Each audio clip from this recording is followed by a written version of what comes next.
Como es costumbre, el segundo lunes de mes en el espacio El Ágora hablamos con Antonio Mazón para que nos cuente la historia de las calles de la ciudad de Orihuela. Hola, ¿qué tal, Antonio? Muy buenas. Buenos días, Alfonso. Bienvenido un lunes más, un segundo lunes de mes más en este mes de julio. Vamos a retomar el asunto del mes pasado porque en el último programa, Antonio, nos quedamos transitando la calle de la Feria.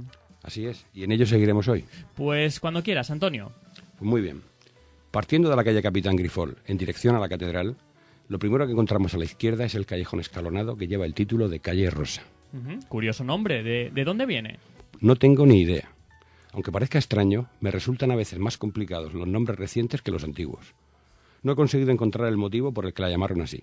Es más, si alguien lo conoce, agradecería que me lo comunicase. Por mi parte, lo único que tengo claro es que la titulación es del siglo XX y que se corresponde con la calleja que llamaban Escalera Estrecha, Escalera Vieja o Camino de San Miguel. Entonces esta es la subida del seminario. Como su nombre indica, era el acceso más utilizado. Es anterior al de la plaza de Caturla. De hecho, antes de construir la rampa se llamaba Escalera Nueva de San Miguel, pero también daban paso a la calle de San Miguel, un auténtico barrio al pie de la sierra que prácticamente ha desaparecido. ¿Y este barrio estaba muy habitado? ¿Vivía mucha gente en él? Según los repartos del último tercio del siglo XVIII, esta calle contaba con más de 40 contribuyentes, lo que significa que podían vivir en ella entre 150 y 200 almas. Bueno, ahora está prácticamente deshabitada y ocupada por el oratorio festivo. Así es, por la institución heredera de la ermita de San Miguel. A ver, explícanos eso. Bien, como sabe la mayoría de nuestros oyentes, antes de construir el seminario, en la explanada del monte había una ermita dedicada a San Miguel. Pues en el último cuarto del siglo XIX, ocupando parte del solar del oratorio, se edificó otra ermita dedicada a este mismo arcángel. ¿Y Antonio, quién la construyó? Fueron los propios vecinos, a partir de 2 casas que donó la viuda de un tal Mariano Casanovas. La construcción fue sufragada íntegramente con rifas y limosnas, incluyendo una imagen de San Miguel que fue bendecida por el obispo Victoriano Guisasola en 1878. ¿Y qué le pasó a esa ermita? Que se fue deteriorando a la par que el barrio. Para que nuestros oyentes se hagan una idea, voy a leer una curiosa descripción del mismo a principios del siglo XX. Apareció años después en la revista El Oratorio de San Miguel y no tiene desperdicio. Leo textualmente. El barrio está edificado en las primeras estribaciones del monte, formado por casuchas bajas, sin ventilación, ennegrecidas las paredes por dentro a causa de las hogueras que encienden sus habitantes en los días fríos de invierno. Las callejuelas son muy estrechas, cubiertas materialmente y en su totalidad de todo género de inmundicias y desperdicios que hacen difícil atravesarlas. En el extremo del barrio hay una pequeña ermita dedicada al príncipe San Miguel. Los hombres pasan la mayor parte del día tendidos al sol en invierno y a la sombra en verano. Las mujeres sucias, sin peinar, con vestidos indefinibles de color, se pasan las horas libres en escandalosas peleas y en la caza mutua de parásitos. De noche sus callejas oscuras son cruzadas por bandadas de mocetones semibeodos que frecuentan tristemente madrigueras de gatonas de las que el barrio está plagado. Vaya, sí que estaba deteriorado. Es un comentario algo exagerado de lo que se encontró Juan Torres Silva cuando llegó en 1918. Este sacerdote colocó una imagen de María Auxiliadora fundando el oratorio festivo. Dicha ermita le sirvió de capilla hasta el 10 de mayo de 1925. Poco después, su estado ruinoso obligó a derribarla por el peligro que ofrecía y sus imágenes desaparecieron en la Guerra Civil. Bueno, pero el oratorio hoy en día sigue funcionando. Al acabar la guerra, de nuevo a fuerza de donativos, 2 religiosos muy conocidos en Orihuela se encargaron de reedificar y ampliar el modesto edificio, derribando algunas casas. ¿De quién estás hablando? ¿De qué religiosos hablas? De su presidente, Luis Almacha, futuro obispo de León, y sobre todo de su director, don Antonio Roda. Estos sacerdotes consolidaron una auténtica institución educativa por la que pasaron varias generaciones y cuyo nombre permanece en el moderno colegio que ocupa su lugar. Los orelanos de cierta edad aún recuerdan el dicho popular, pides más que don Antonio Roda. Pero volvamos a la calle de la Feria. Cuando quieras, adelante, Antonio. Como ya he dicho varias veces, el interés de los miembros del Cabildo por vivir cerca de la catedral determinó gran parte de las titulaciones. Hemos citado ya la calle del Deán, la del Maestrescuela, la del Canónigo Angulo, la del Beneficiado Mirón. Pues hoy vamos a añadir 3 más. El Callejón del Obispo, el de los Clérigos y el del Canónigo Timor. Muy bien. ¿Y dónde queda el Callejón del Obispo? El del Obispo es el de la derecha, justo enfrente de su palacio. Esa hermosa plaza decorada con el escudo. Menudo callejón. Era una broma. Pero lo cierto es que hasta mediados del siglo XIX la plaza no era más que un estrecho y tenebroso callejón conocido como del Obispo o Traviesa de la Torre. Titulaciones que no necesitan explicación. Y cuéntanos, ¿cómo pasó de callejón a plaza? Pues todo comenzó en la primavera de 1844, cuando el síndico municipal denunció en el ayuntamiento el peligroso estado de una casa en la calle de la Feria. especialmente la pared que lindaba por el levante con la traviesa que se dirigía al Palacio Episcopal, o sea, con nuestro callejón. Tan mal estaba que recomendó el derribo y posterior reconstrucción de la pared y de todo cuanto estuviese en ruinas. ¿Y de quién era la casa? Pertenecía a José Tornera, el cura párroco de Santiago, que aceptó su total demolición. Y claro, entonces no se reconstruyó. Efectivamente. Cuando comenzaron con el derribo y ya puestos, pensaron que no quedaría nada mal una plazuela frente a la catedral y el palacio del obispo. Así pues, expropiaron también la casa que daba a la calle Mayor para conseguir, según sus propias palabras, el correspondiente y debido desahogo. Vaya cambio. Y tanto. Al principio la única puerta que daba a la plaza era la de la catedral, hasta que en 1851 un vecino de la calle Mayor, propietario de la casa que formaba esquina, solicitó permiso municipal para abrir una puerta a levante, a la que ya se llamaba Plaza del Salvador, alegando motivos higiénicos. ¿Motivos higiénicos? A ver, no te entiendo. El hombre quería evitar que los transeúntes orinasen y ensuciasen un espacio tan cercano a la catedral, o al menos eso alegó. La ciudad le dio permiso para que, según ellos, contribuyese al ornato público del sitio más importante de Orihuela. Y Antonio, ¿siempre se ha llamado Plaza del Salvador? Es evidente que el nombre le llegó por tener dicha iglesia en ella su acceso principal. Pero en 1879, para celebrar la visita del rey con motivo de la riada de Santa Teresa, la titularon Plaza de Alfonso XII, titulación olvidada con el tiempo. ¿Y cuándo le añadieron el mosaico de piedra? Eso fue mucho después. Concretamente en la reforma del entorno de la catedral realizada en 1943. Siguiendo el proyecto del arquitecto Serrano Peral, se modificaron las rasantes cortando el acceso de vehículos con un muro de mampostería y escalones de piedra de la romana.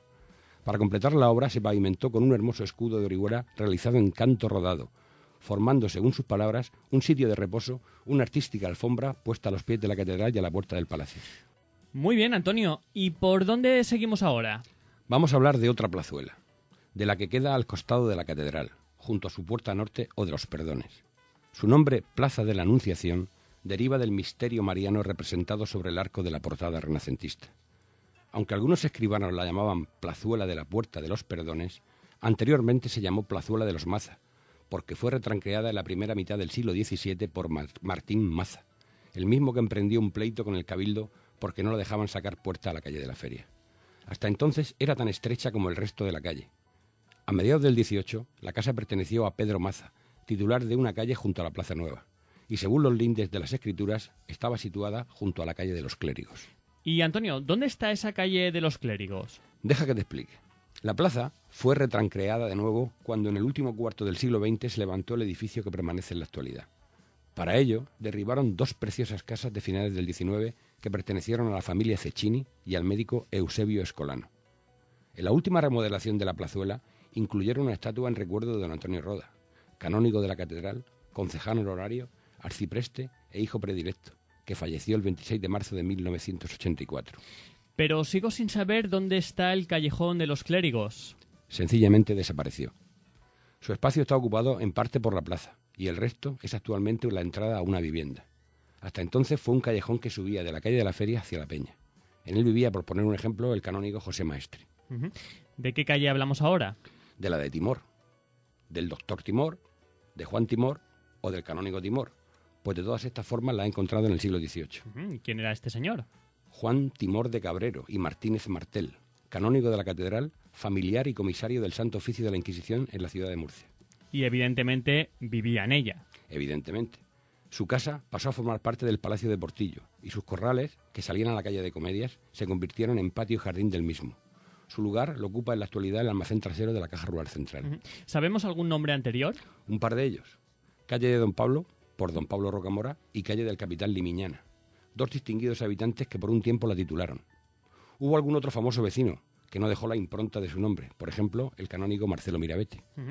Bueno, Antonio, ¿por dónde continuamos? ¿Hacia dónde continuamos? Para terminar, vamos a hablar de la calle de Comedias, dividida en dos tramos, uno estrecho, comprimido entre dos edificios, y que desemboca en una especie de plazuela. Entonces, son dos calles diferentes. Antes lo eran, o al menos ostentaban nombres diferentes. Por ejemplo, en el plano del proyecto para la construcción de la nueva catedral a mediados del siglo XVIII, la parte estrecha se llama de Sans y el ensanche de la Pedrera. Pero la actual de Comedias engloba las dos partes y aparece a comienzos del XIX, probablemente porque se utilizó como corral de comedias en aquellas fechas, pero no lo he conseguido documentar. ¿Y tuvieron más nombres? El padre Agustín Nieto recoge un documento que detalla la intención de compra por parte del Cabildo de una casa, a ser posible, en la calle de la Feria.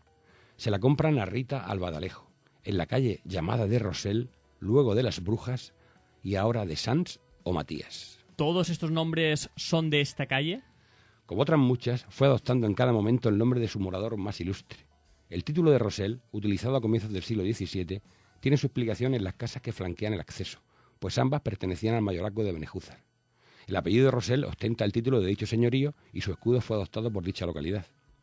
El de Sans es de la segunda mitad del mismo siglo, y creo que se lo debe a Joseph Sans, capellán del Patronato Real de la Catedral fallecido en 1672. El de Las Brujas es una mala interpretación del título que aparece en los padrones del 17, Carrer de les Bruixes, es decir, de los Brujes. Como bien cita Ojeda Nieto, se refiere a un apellido cuyo propietario no podemos concretar de momento. ¿Y la plazuela? Se le llamó la Fábrica Mayor de San Salvador y también Pedrera de Matías. ¿Y por qué? ¿Tienes la explicación?